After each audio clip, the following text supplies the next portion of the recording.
तो नमस्ते दोस्तों।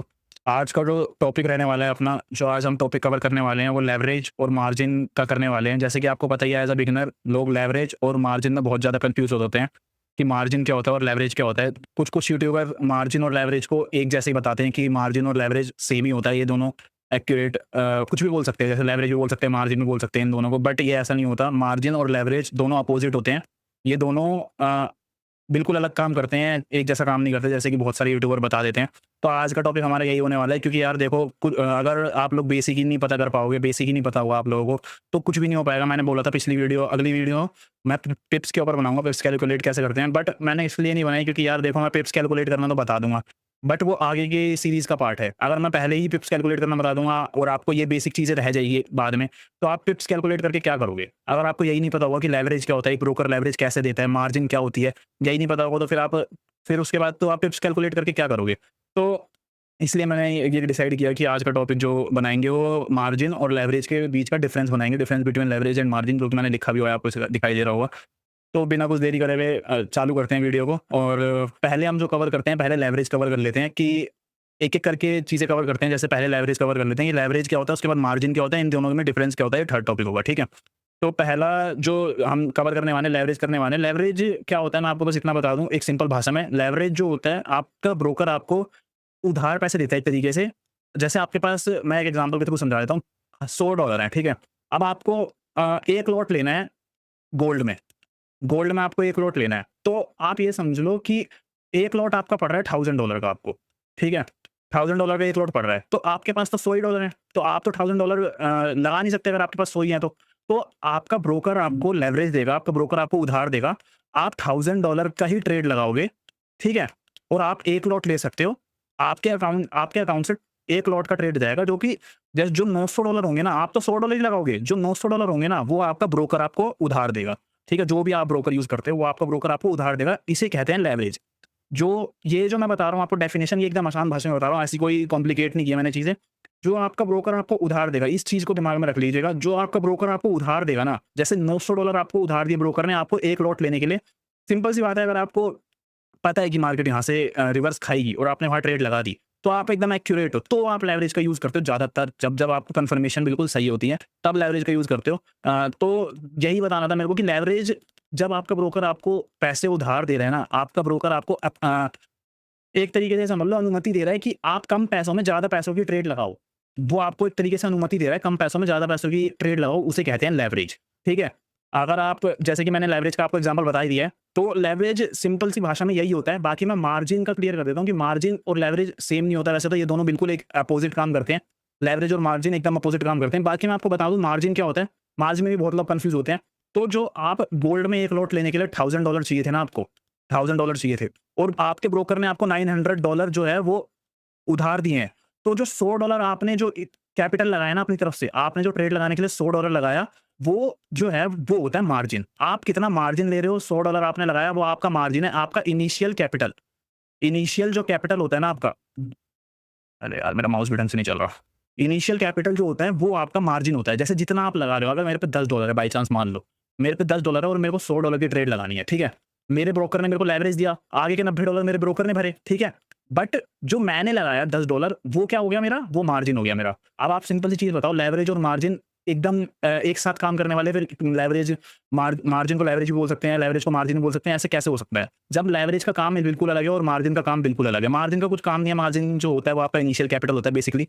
बस आपको कॉम्प्लिकेट करने के लिए चीज़ें बहुत सारी बताई जाती हैं कि लेवरेज ही मार्जिन होता है, मार्जिन आप कितना लेते हो अपनी ट्रेड पे। बेसिकली मार्जिन आपका इनिशियल कैपिटल होता है, जो आप यूज़ करते हो लेवरेज लेने के लिए भी और अपनी ट्रेड लगाने के लिए भी। अगर आप बिल्कुल भी लेवरेज नहीं लेते हो, बाय चांस मान लो, आप बिल्कुल भी लेवरेज नहीं लेते हो, आपके पास $1000 हैं, ठीक है? और आप लेवरेज नहीं ले रहे हो बिल्कुल भी। तो अगर आप $1000 की ट्रेड लगा रहे हो ना, तो $1000 ही आपका मार्जिन होगा, ठीक है? और अगर आप $1000 लेके $1,00,000 की ट्रेड लगा रहे हो ना, तो आपका जो मार्जिन होगा वो $1000 ही होगा, और बाकी के जो पैसे हैं ना, वो आपका ब्रोकर देगा। जैसे अगर आपके पास $1000 हैं तो। बाकी के जो पैसे बचे हैं 1,00,000 में, वो आपका ब्रोकर देगा आपको लेवरेज के थ्रू, ठीक है? तो सिंपल सी बात यही होती है, लेवरेज और मार्जिन में मैंने आज जो आपको डिफरेंस बताया, यही होता है मार्जिन और लेवरेज में। बाकी ये बहुत सिंपल चीज़ें हैं यार देखो, बट स्टिल पता होना चाहिए मार्केट में हर एक बिगिनर को ये। अगर यही नहीं पता होगा तो यार देखो, मार्जिन और लेवरेज को सेम समझ के आप लोग लॉस करोगे। बहुत बड़े-बड़े लॉस हो जाते हैं भाई, बेसिक चीज़ों को भी ना पता होते हुए भी। तो बाकी मैं आपको बता देता हूँ कुछ प्रो टिप्स की कहाँ यूज़ करना चाहिए, कैसे यूज़ करना चाहिए, लेवरेज लेना चाहिए कि नहीं लेना चाहिए। तो फर्स्ट ऑफ ऑल पहले मैं आपको ये बता देता हूँ कि यार देखो, रिस्क ना बिग रिस्क ले रहे हो आप, तो बिग लॉस करने का दम भी होना चाहिए यार। सिंपल सी बात यही होती है। अगर आप ज़्यादा लेवरेज ले रहे हो, ये समझ लो आप बिग लेवरेज ले रहे हो, तो बिग रिस्क है वो। एक तरीके से यही है, बिग रिस्क है ये, ठीक है? अगर आप ज़्यादा लेवरेज ले रहे हो तो आप बिग रिस्क है। अगर जैसे आप $100 का ही कैपिटल पे $1,00,000 की ट्रेड लगा दोगे, ठीक है? आप एक माइज़न मान लो $1,00,000 $1,00,000 की ट्रेड लगा दोगे, तो आपका लॉस होगा, तो वो $100 का लॉस $1,00,000 के हिसाब से होगा वो। ये समझो, ये चीज़ें थोड़ी कॉम्प्लिकेट है। जैसे अगर आप $1,00,000 की ट्रेड लगाते हो, तो वो $1,00,000 के हिसाब से ही लॉस होगा, अगर लॉस होगा तो। बाकी प्रॉफिट होगा, प्रॉफिट भी $1,00,000 के हिसाब से ही होगा। आपका $100 अकाउंट 1000 भी पहुँच सकता है और आपका $100 अकाउंट ब्लो आउट भी हो सकता है, अगर आपने इतना लेवरेज ले लिया तो। तो आप से बेसिक सी चीज़ें ये समझो कि ज़्यादा लेवरेज लेना बहुत ज़्यादा रिस्की भी हो सकता है और बहुत ज़्यादा प्रॉफिट भी। बट स्टिल ज़्यादा लेवरेज लेना नहीं चाहिए। स्मॉल अकाउंट पे स्मॉल एक्शन ही लेनी चाहिए और स्मॉल पोज़ीशंस ही होल्ड करनी चाहिए। जैसे मैं आपको बता देता हूँ कि अंधों की तरह ना कुछ-कुछ ब्रोकर्स ऐसे भी होते हैं यार, देखो, जो तुम्हें ना इनफिनाइट लेवरेज दे देंगे कि तुम बस हमारे प्लेटफ़ॉर्म यूज़ करो, इनफिनाइट लेवरेज है। जितना भी तुम, अगर तुम $10 ले आओ बस, और कितने की भी ट्रेड लगाओ, $10 ले आओ बस। तो वो बस मेन मोटिव उनका ये होता है कि वो जो $10 है ना, वो भी आपसे लेना अपने पास। अपने पास वो भी लेना, ये उनका मेन मोटिव होता है। बट देखो, कोई अब जो बेसिक रिटेलर होते हैं ना, वो लोग इस चीज़ को अपॉर्च्युनिटी समझ के और लेवरेज ले लेते हैं इनफिनाइट, और उसके बाद ट्रेड लगाते हैं, फिर लॉस हो जाता है। फिर उसके बाद वो लोग बोलते हैं कि फॉरेक्स मार्केट ऐसी है, या फिर मार्केट ही ऐसी है, फाइनेंशियल मार्केट ऐसी होती है। तो ये जज करने से कुछ नहीं होगा यार, ये तुम्हारी खुद की गलती है कि तुम लेवरेज इतना ज़्यादा ले रहे हो, ठीक है? बाकी मेरे हिसाब से जो है, स्मॉल अकाउंट पे स्मॉल पोजीशन ही होल्ड करनी चाहिए हमेशा। स्मॉल पोजीशन ही होल्ड करो। जैसे अगर आप मेरे से पूछोगे कि लेवरेज कितना लेना चाहिए, तो मेरे हिसाब से ना 1:100 का लेवरेज ओके होता है एकदम। एक और जैसे देखो यार, जो बिगिनर्स होते हैं वो 1:200 का भी लेते हैं, जिनका छोटा अकाउंट होता है जैसे $50-60 का, तो 1:500 भी ले लेते हैं वो लोग। बट मैं मेरे हिसाब से तो 1:100 का लेवरेज एकदम ओके होता है मेरे हिसाब से, मेरी सोच में यार। वैसे बाकी देखो, वो सारी आपकी मर्ज़ी है, मैं आपको कोई यहाँ पे सलाह नहीं दे रहा कि आप 1:100 का लेना, 1:200 का लेना, आप कितने का भी ले सकते हो, आपकी मर्ज़ी है वो। बट मैं जहाँ पे ट्रेड करता हूँ और मैं जितना लेता हूँ यार, मैं 1:100 का ही लेता हूँ ज़्यादा से ज़्यादा। बाकी मैं इससे आगे अपना लेवरेज नहीं बढ़ाता। और सिंपल सी बात यही होती है यार, अगर आप 1:100 का 1:10 का भी अगर लेवरेज ले रहे हो ना, तो यार आपका रिस्क मैनेजमेंट एकदम फॉलो होना चाहिए। रिस्क मैनेज होना चाहिए आपका, कि आप एक ट्रेड ले रहे हो ना, तो आप कितना रिस्क ले रहे हो? आपका रिस्क कितना पड़ रहा है एक ट्रेड पे? जैसे कि कोई नए ट्रेडर वैसे सारे ही करते हैं। जैसे उन्होंने सोच लिया 1% रिस्क लूँगा अपने कैपिटल का, ठीक है? 1 या 2 जो भी आप लेते हो, ठीक है? तो आपका रिस्क मैनेजमेंट ऐसा होना चाहिए कि अगर मेरा कैपिटल का 2% आज लॉस हुआ, तो मैं आगे की ट्रेड नहीं लगाऊँगा, चाहे जितनी भी अच्छी अपॉर्च्युनिटी मिले, चाहे जितनी भी अच्छी इंडिकेशन मिल जाए कि यहाँ से मार्केट अप जाएगी, लगा ले। बट नहीं लगाऊँगा। ये चीज़ें होनी चाहिए, साइकोलॉजी एकदम अच्छी होनी चाहिए यार लेवरेज लेने के टाइम पे, क्योंकि यार लेवरेज ही ऐसी चीज़ है जो अकाउंट ब्लो करवा देती है एक दिन में ही। आपने जितना कमाया होगा आप एक दिन में उड़ा दोगे, और फिर उसके बाद आपको रिग्रेट होगा कि यार इतना लेवरेज ले लिया था मैंने, ये वो। तो बाकी यही कुछ टिप्स होती हैं। बाकी एक जो मैंने आपको बताई थी प्रो टिप क्या थी, कि मैं आपको लास्ट में एक बोनस टिप दूँगा। ये मैं आपको बता देता हूँ कि जैसे कि आपको पता ही है, इंडिया में फॉरेक्स मार्केट बैन है। रिटेलर फॉरेक्स ट्रेडिंग नहीं कर सकते इंडिया में, ठीक है? बट इंडिया में भी कुछ ब्रोकर्स ऐसे हैं जो ब्रोकर्स रेगुलेटेड ब्रोकर हैं, जो इंटरनेशनल मार्केट, फॉरेन मार्केट को ट्रेड करने के लिए, फाइनेंशियल जो मार्केट है बाहर की, वो ट्रेड करने के लिए अकाउंट ओपनिंग करवाते हैं, ठीक है? जो कि इंडिया में रेगुलेटेड है। वो उन्होंने इंडिया वालों से परमिशन ले रखी है, वरना यार इल्लीगली इतना बड़ा प्लेटफॉर्म कैसे चल सकते हैं कोई-कोई, ठीक है?